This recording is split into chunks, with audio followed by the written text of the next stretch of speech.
Irmãos e irmãs, vamos a mais um momento da nossa liturgia da palavra. Momento de fé, de introspecção, de meditação. É hora de deixarmos Deus nos falar. Deus sempre quer nos falar, mas nós temos que abrir o nosso coração, né? Então, você sempre encontra a liturgia da Igreja Católica Apostólica Romana nos meus endereços eletrônicos. Temos o blog, repórterpaulomaciel.blogspot.com, facebook.com/Paulo Maciel da Rádio, canal no YouTube, Paulo Roberto Maciel. Tem o Instagram também, Paulo Roberto Maciel 6 barra. Eu transmito neste vídeo a liturgia referente ao dia 8 de fevereiro de 2023, quarta-feira da quinta semana do tempo comum. A cor dos paramentos litúrgicos é verde, conforme eu estou simbolizando aqui. No rito da celebração temos o ofício do dia, antífona da entrada.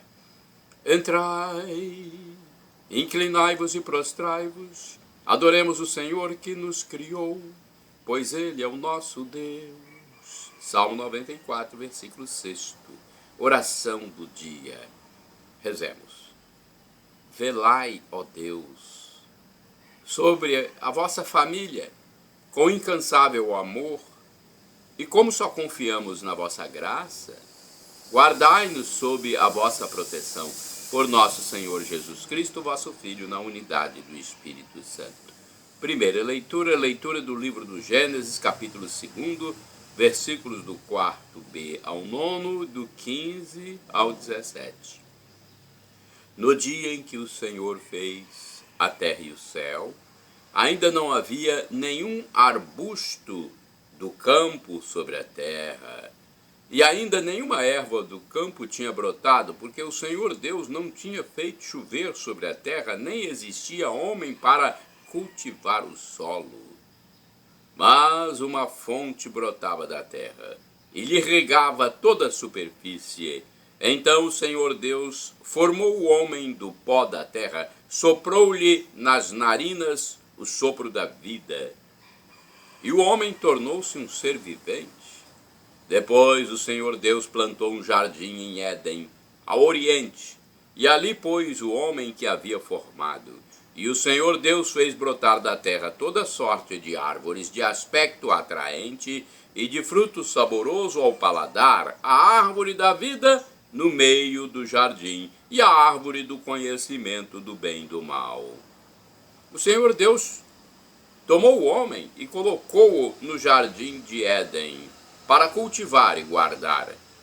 E o Senhor Deus deu ao homem uma ordem, dizendo: podes comer de todas as árvores do jardim, mas não comas da árvore do conhecimento do bem e do mal, porque no dia em que fizeres, sem dúvida morrerás. Palavra do Senhor, graças a Deus.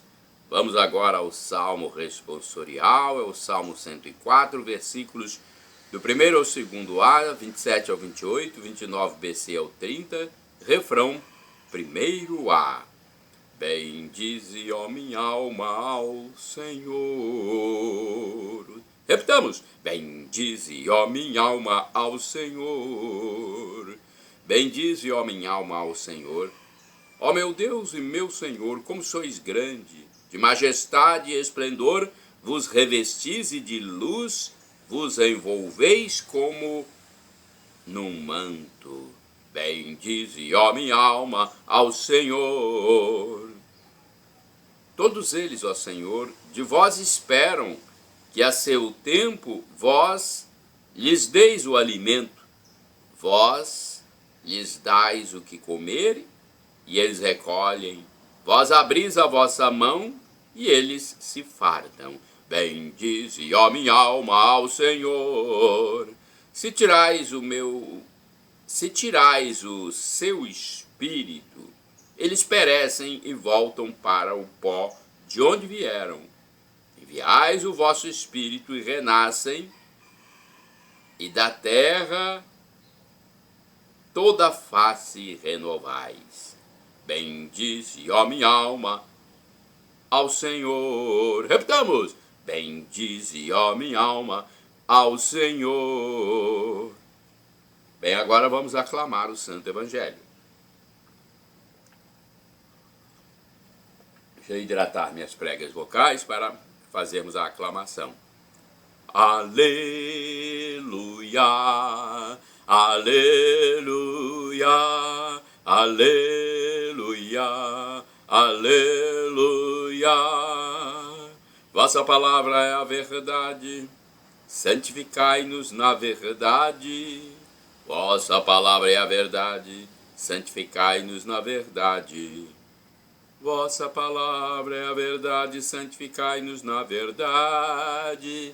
Trecho de João 17, versículo 17. Aleluia, aleluia, aleluia, aleluia. Evangelho de Jesus Cristo, segundo São Marcos, capítulo 7, versículos do 14 ao 23. O Senhor esteja convosco, Ele está no meio de nós. Proclamação do Evangelho de Jesus Cristo, segundo São Marcos. Glória a vós, Senhor. Pelo sinal da Santa Cruz, livra-nos Deus, nosso Senhor, dos nossos inimigos. Naquele tempo, Jesus chamou a multidão para perto de si e disse: Escutai todos e compreendei. O que torna impuro o homem não é o que entra nele vindo de fora, mas o que sai do seu interior. Quem tem ouvidos para ouvir, ouça. Quando Jesus entrou em casa, longe da multidão, os discípulos lhe perguntaram sobre essa parábola. Jesus lhe disse: Será que nem vós compreendeis?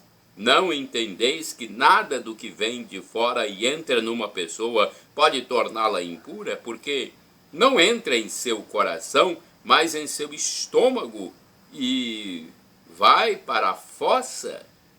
Assim Jesus declarava que todos os alimentos eram puros.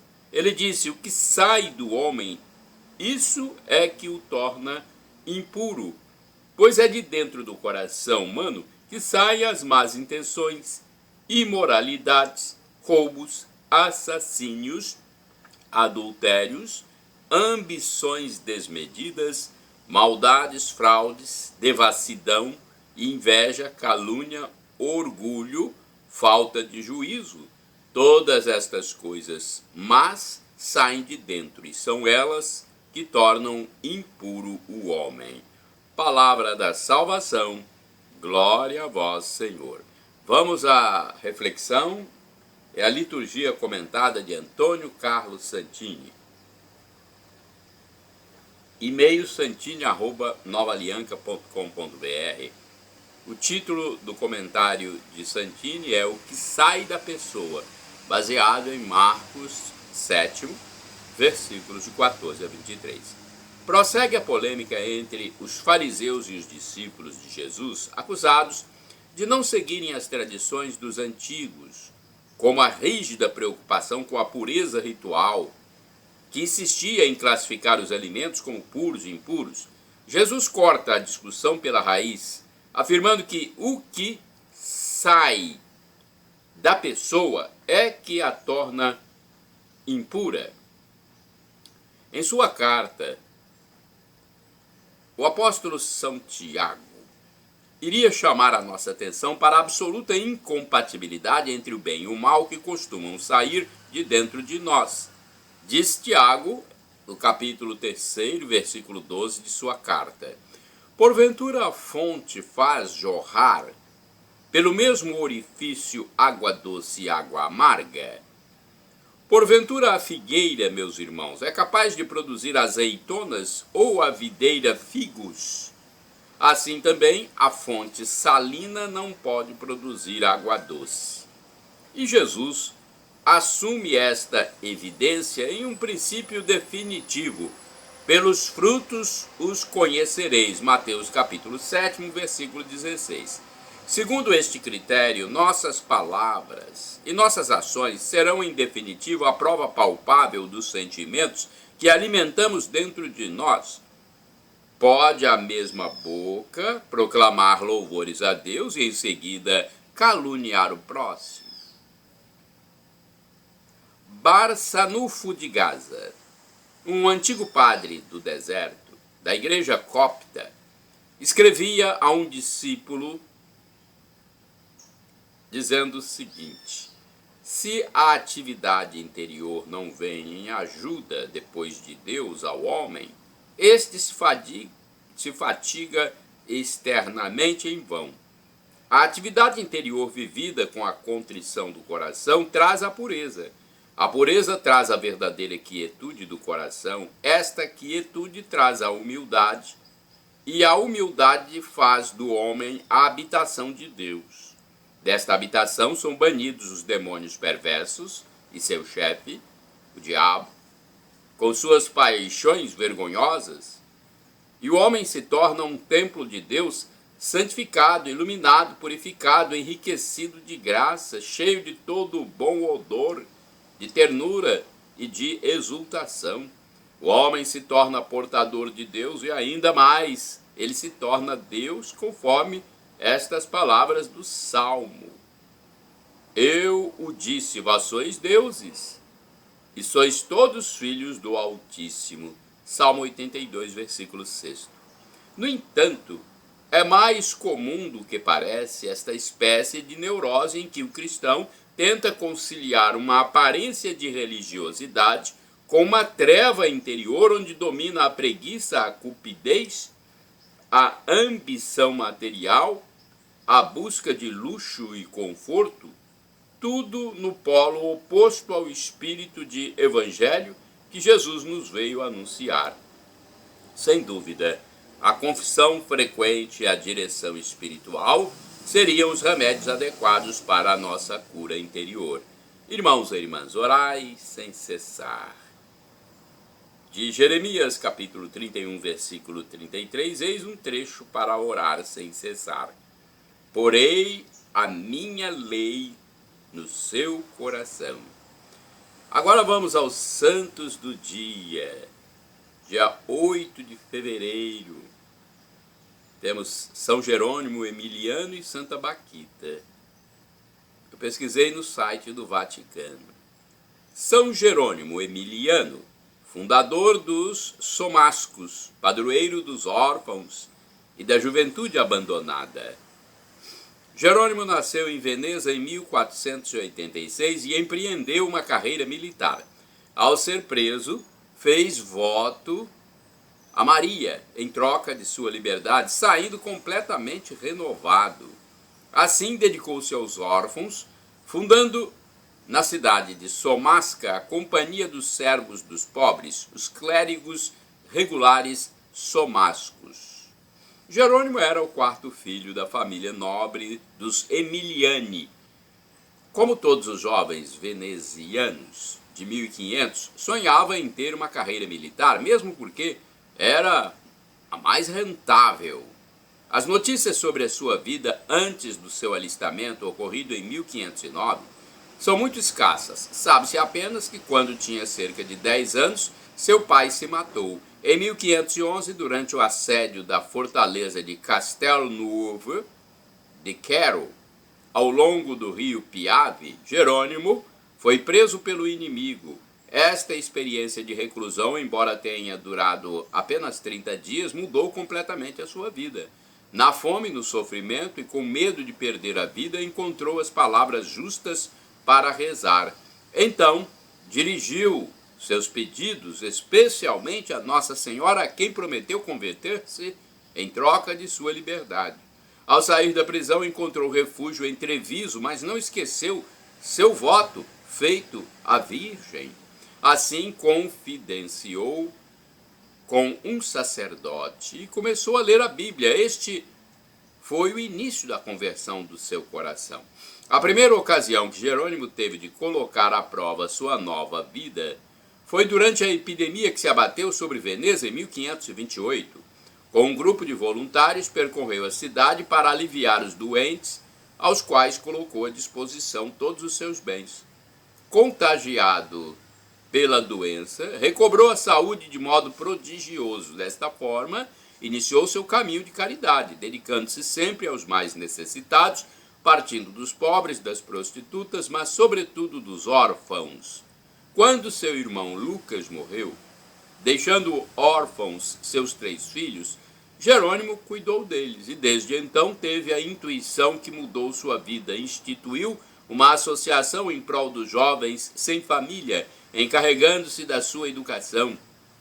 Assim nasceu em Bérgamo, em 1533, a Companhia dos Servos dos Pobres em defesa dos órfãos de guerra, dos mais fracos e indefesos, entre os últimos.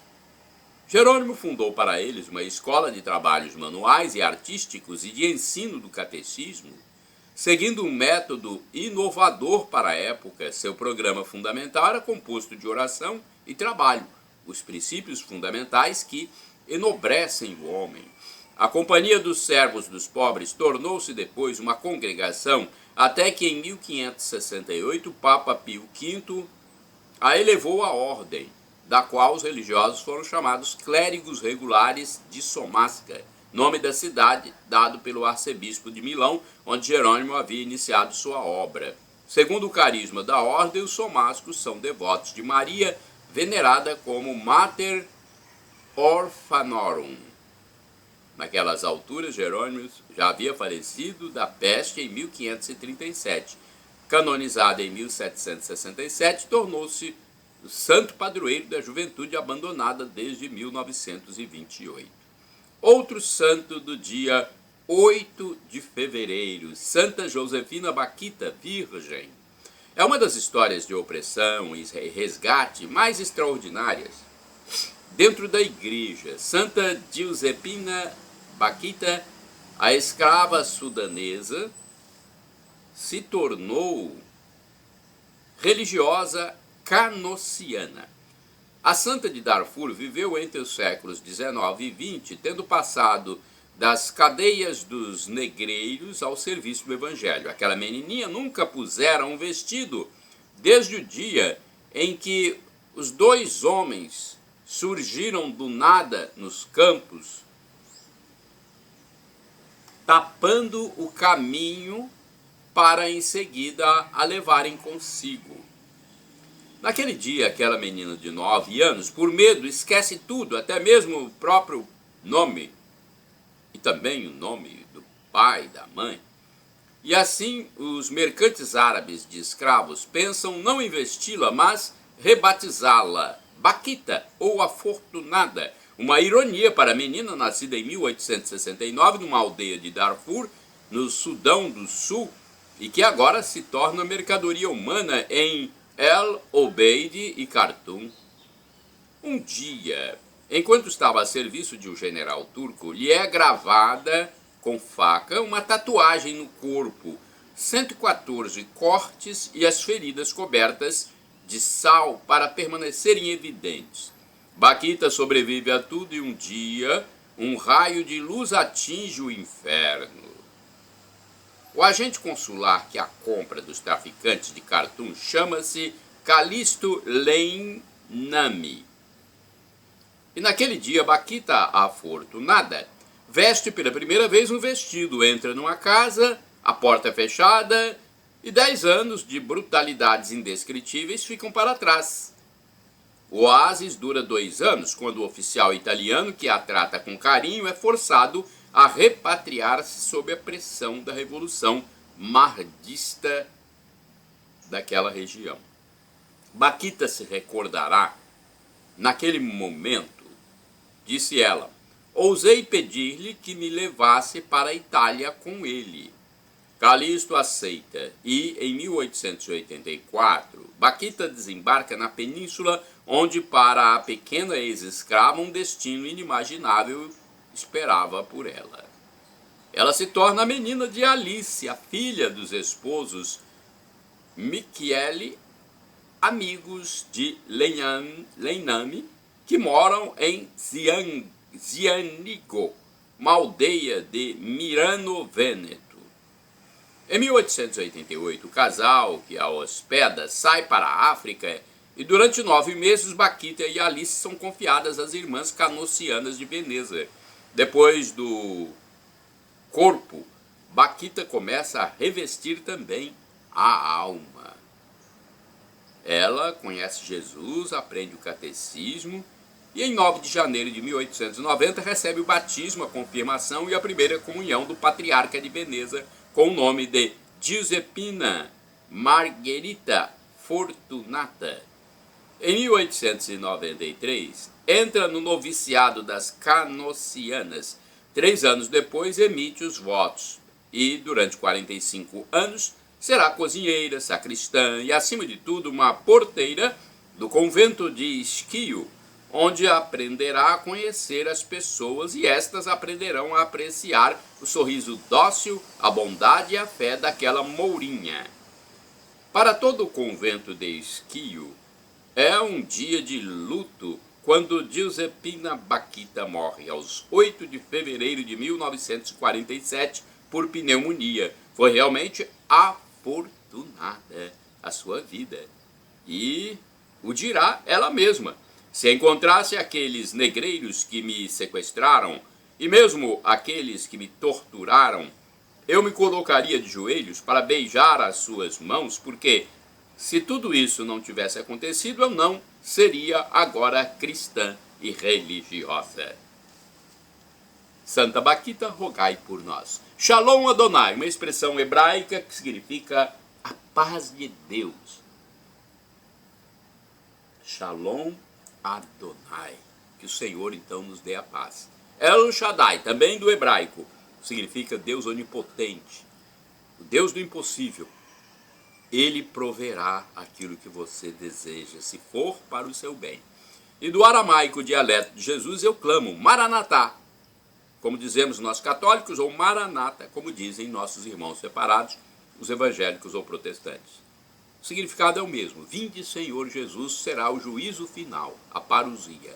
Um dia Jesus voltará e nós devemos tomar posse da graça que Ele nos dá aqui nesse momento que estamos na terra, dessa passagem peregrina, tomar posse da graça para obtermos a vida eterna, a vida com Deus.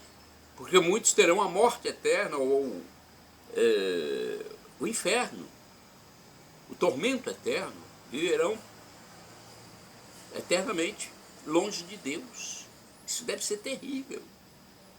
Então vamos viver eternamente com Deus. Perdão, Senhor, pelos meus pecados passados, presentes, futuros, físicos, espirituais, humanos, pecados do pensamento, palavras, atos, omissões. Perdão, Senhor, e me dê a vida eterna. Senhor Jesus, eu quero a vida eterna convosco, meu Jesus.